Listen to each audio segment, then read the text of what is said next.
ಶ್ರೀಮಂತ ಮತ್ತು ಬಡ ಸಹೋದರಿಯರ ಕಥೆ. ಒಂದು ಸುಂದರ ಹಳ್ಳಿಯಲ್ಲಿ ಇಬ್ಬರು ಸಹೋದರಿಯರು ವಾಸಿಸುತ್ತಿದ್ದರು. ಅಕ್ಕನ ಹೆಸರು ಲಕ್ಷ್ಮಿ. ಅವಳು ಬಹಳ ಶ್ರೀಮಂತಳು. ದೊಡ್ಡ ಮನೆ, ಹೊಲ, ಕೆಲಸದವರು ಎಲ್ಲವೂ ಅವಳ ಬಳಿಯಿತ್ತು. ಆದರೆ ಅವಳ ಮನಸ್ಸಿನಲ್ಲಿ ಅಹಂಕಾರ ಮತ್ತು ಲೋಭ ತುಂಬಿತ್ತು. ತಂಗಿಯ ಹೆಸರು ಗೌರಿ. ಅವಳು ಬಡವಳಾಗಿದ್ದಳು. ಗಂಡನೊಂದಿಗೆ ಸಣ್ಣ ಗುಡಿಸಲಿನಲ್ಲಿ ವಾಸಿಸುತ್ತಿದ್ದಳು. ಹಣ ಕಡಿಮೆ ಇದ್ದರೂ ಅವಳ ಮನಸ್ಸು ದಯೆ, ಪ್ರೀತಿ ಮತ್ತು ಸಂತೋಷದಿಂದ ತುಂಬಿತ್ತು.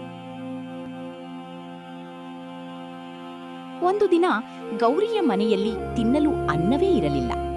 ಮಕ್ಕಳಿಗೆ ಹಸಿವಾಗಿದ್ದರಿಂದ ಅವಳು ಅಕ್ಕನ ಮನೆಗೆ ಹೋಗಿ, ಅಕ್ಕ, ಸ್ವಲ್ಪ ಅಕ್ಕಿ ಕೊಡು, ನಾಳೆ ಕೆಲಸ ಮಾಡಿ ಹಿಂತಿರುಗಿಸ್ತೇನೆ ಎಂದು ಕೇಳಿದಳು. ಲಕ್ಷ್ಮಿ ನಗುತ್ತಾ, ಕೆಲಸ ಮಾಡದೆ ಬಂದವರಿಗೆ ನಾನು ಏನೂ ಕೊಡಲ್ಲ. ಮೊದಲು ನನ್ನ ತೋಟವನ್ನೆಲ್ಲ ಸ್ವಚ್ಛ ಮಾಡು, ನಂತರ ನೋಡೋಣ ಎಂದಳು. ಗೌರಿ ಇಡೀ ದಿನ ಕಷ್ಟಪಟ್ಟು ಕೆಲಸ ಮಾಡಿದಳು.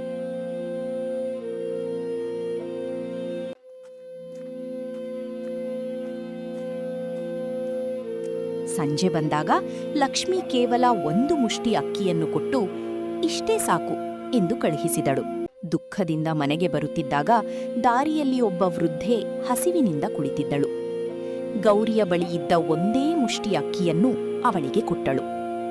ವೃದ್ಧೆ ನಗುತ್ತಾ, ಮಗಳೇ, ನಿನ್ನ ಒಳ್ಳೆಯ ಮನಸ್ಸಿಗೆ ದೇವರ ಆಶೀರ್ವಾದ ಸಿಗ್ತದೆ ಎಂದು ಒಂದು ಚಿಕ್ಕ ಬೀಜವನ್ನು ಕೊಟ್ಟಳು.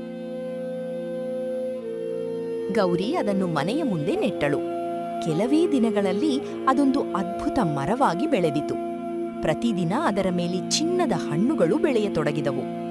ಅವುಗಳನ್ನು ಮಾರಿದ ಗೌರಿಯ ಕುಟುಂಬ ನಿಧಾನವಾಗಿ ಶ್ರೀಮಂತರಾಯಿತು.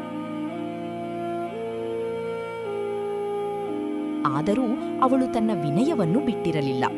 ಬಡವರಿಗೆ ಸಹಾಯ ಮಾಡುತ್ತಲೇ ಇದ್ದಳು. ಈ ವಿಷಯ ತಿಳಿದ ಲಕ್ಷ್ಮಿಗೆ ಅಸೂಯೆಯಾಯಿತು.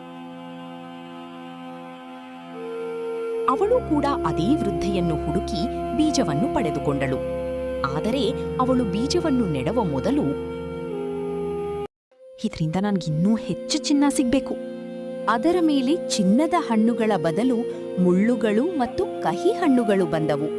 ಅವಳ ಲೋಭದಿಂದ ಅವಳ ತೋಟವೇ ಹಾಳಾಯಿತು. ಆಗ ಲಕ್ಷ್ಮಿಗೆ ತನ್ನ ತಪ್ಪಿನ ಅರಿವಾಯಿತು. ಅವಳು ತಂಗಿಯ ಬಳಿ ಬಂದು ಕ್ಷಮೆ ಕೇಳಿದಳು.